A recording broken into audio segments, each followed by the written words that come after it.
Hi there, my name is Alex Davidson, the President of 5 Acres Now. In this video I'm going to talk about our concerns with the 2010 Draft Local Environmental Plan that the Hills Shire Council recently released. I'll be referring to it as the Draft LEP. As you may know, our organisation has been leading calls for reducing the minimum lot size of undeveloped land in the Shire to 5 acres. We believe that the current minimums of 25 and 100 acres are inappropriate, unjust and do not benefit the wider community. Therefore, we are dismayed to find that the draft LEP proposes reducing the minimum lot size to 5 acres only in the area currently zoned Rural 1A. Throughout the entire Rural 1B area, the minimum lot size remains at 25 acres. Yes, there is an opportunity for developing lots that are 25 acres or larger, but this option, cluster subdivision, comes with so many catches that few properties will qualify, and for those that do, owners must contribute at least half their property to the stock of national parks. I'll explain how the plan seeks to achieve this outcome shortly, but first I need to briefly cover the history and background of development in the area. Before 1950, there were few restrictions on land use. Owners would subdivide according to demand, a quarter acre for a house, a few acres for someone who wanted to run horses, or larger lots for farming. And as demand changed, so did land use and lot sizes. Evidence for this can still be seen today in the wide range of lot sizes that remain in spite of the restrictions that were to follow. Anyway, by the 60s and 70s, the idea that the government could do a better job than the market started to catch on. Controls over the use of land were introduced, with a particular focus on subdivision lot sizes and dwelling permission. By government decree, all undeveloped land in the Shire was to be called rural or environmental protection and divided into 3 zones with minimum lot sizes of 5 acres, 25 acres and 100 acres. In the face of such large minimum lot sizes and the fact that many of the lots in the area were already smaller than the minimums, subdivision, and therefore development, came to a halt around 1990. Landowner dissatisfaction with this led to a series of council-initiated rural land studies. However, after wasting hundreds of thousands of dollars and 20 years, the final outcome was a proposal in the 2005 draft LEP to blanket most undeveloped land in the Shire with a so-called environmental protection zone, coloured orange in this map. Needless to say, those directly affected by these restrictions have never been happy with them. Opposition to the environmental zone was so great that it was eventually dropped from the 2005 draft LEP and the LEP itself was not adopted. But it isn't just landowners who've suffered. Because these sorts of restrictions increase the scarcity of housing land, prices for urban land in Sydney are now among the highest in the world, making it impossible for many young people to enter the market and diverting massive resources away from more productive uses. So now let's look in detail at the proposals in the draft LEP that affect undeveloped land, so-called rural land. The first surprise is clause 7.3, biodiversity.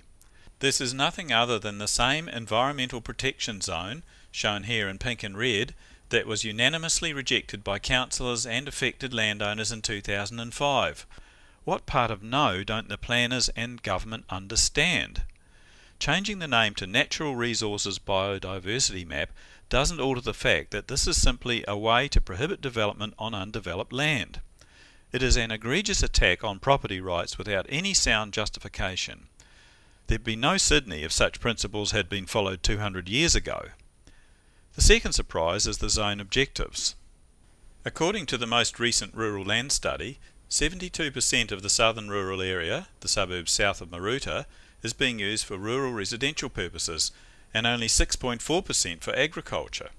Yet the objectives for the RU2 zone proposed for half this area are focused almost exclusively on agriculture and primary industry production, completely contrary to the way most of the land is actually being used. The predominant use, rural residential, isn't even mentioned. It's no wonder that many see the planning system as little more than the exercise of power, rather than a rational response to the wishes and needs of those the government is supposed to be serving. Why doesn't the plan include the R5 large lot residential template zone, a zone that would in fact match the use of land in the southern rural area? And how can land that is not arable and mostly lacking reticulated water be used for any viable agricultural activity? Clearly, the best use for land in the area is large lot residential, which brings me to our major concern with the plan: why, in spite of another million or so population since the restrictions were first imposed, in spite of decades of lobbying by aggrieved owners for smaller lot sizes, and in spite of the way these restrictions contribute towards high urban land prices, why has the minimum lot size remained unaltered at 25 acres throughout the entire rural 1B area? The only concession is a proposal to permit cluster subdivision, something quite unsuited to the area because most buyers seek undeveloped land for privacy and open space, not so they can live together in a commune with strangers. Furthermore, the proposal is subject to a raft of conditions that will not only preclude development from where it's in most demand, but also exclude many properties entirely. To understand this, we need to examine Clause 4.2b, the clause relating to cluster subdivision. First off, the development lots cannot be within the area covered by the Natural Resources Biodiversity Map, the same environmental overlay that led to such large protests the last time it was proposed. That map or overlay is nothing more than a map of undeveloped land.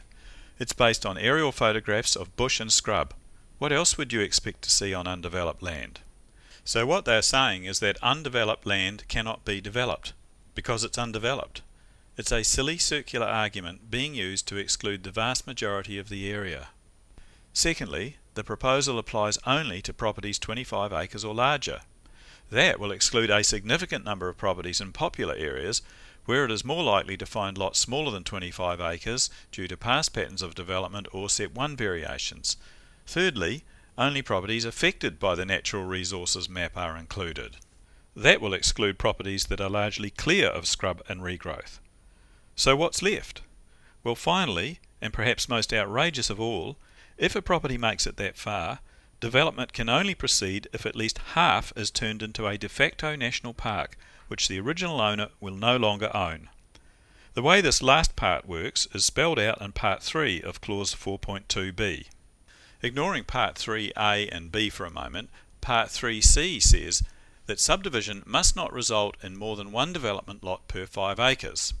So far so good.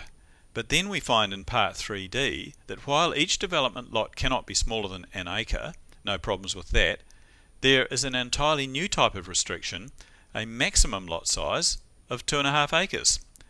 What that means is that for every 5 acres there will be at least 2.5 acres left over. In other words, at least half the original block. So what happens to that leftover piece? Well, according to Part 3a, that piece must be quarantined off and turned into common property, owned and maintained by an association whose members are the owners of the development lots. Furthermore, under Part 6 of Clause 4.2b, the quarantined lot can't be subdivided further. That is, it can never be developed, reducing its market value to somewhere near zero. Confused? Angry? Well, you should be. Not only is this an unnecessarily complicated make-work scheme for consultants and bureaucrats, it's also the first step in a government land grab. Restricting development isn't enough. They want a piece of the action too. How long will it be before a majority of association members vote to transfer the quarantined lot to public ownership?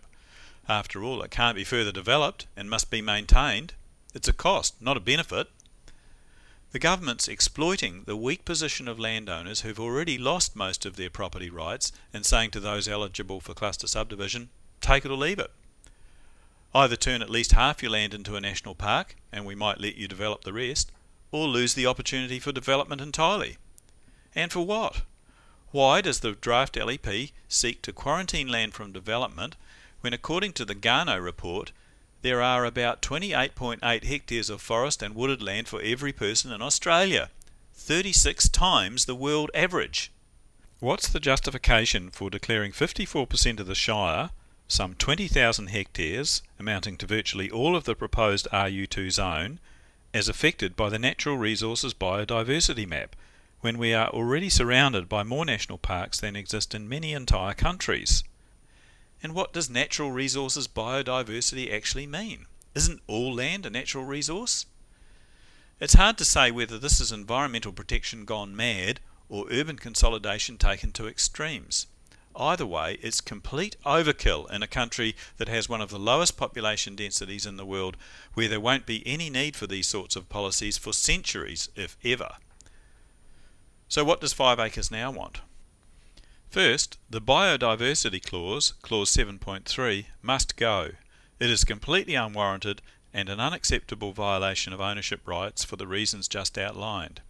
Next, we want to see the R5 large lot residential zone included in the draft LEP and applied to the area that was identified in the 2003 Rural Land Study as being used mainly for rural residential purposes.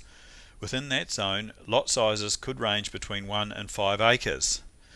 Failing that, the 5 acre minimum lot size should at least be extended to include the area recommended in the 1983 Rural Land Study, basically ridgetop land next to roads in Glenorrhy and Kenthurst.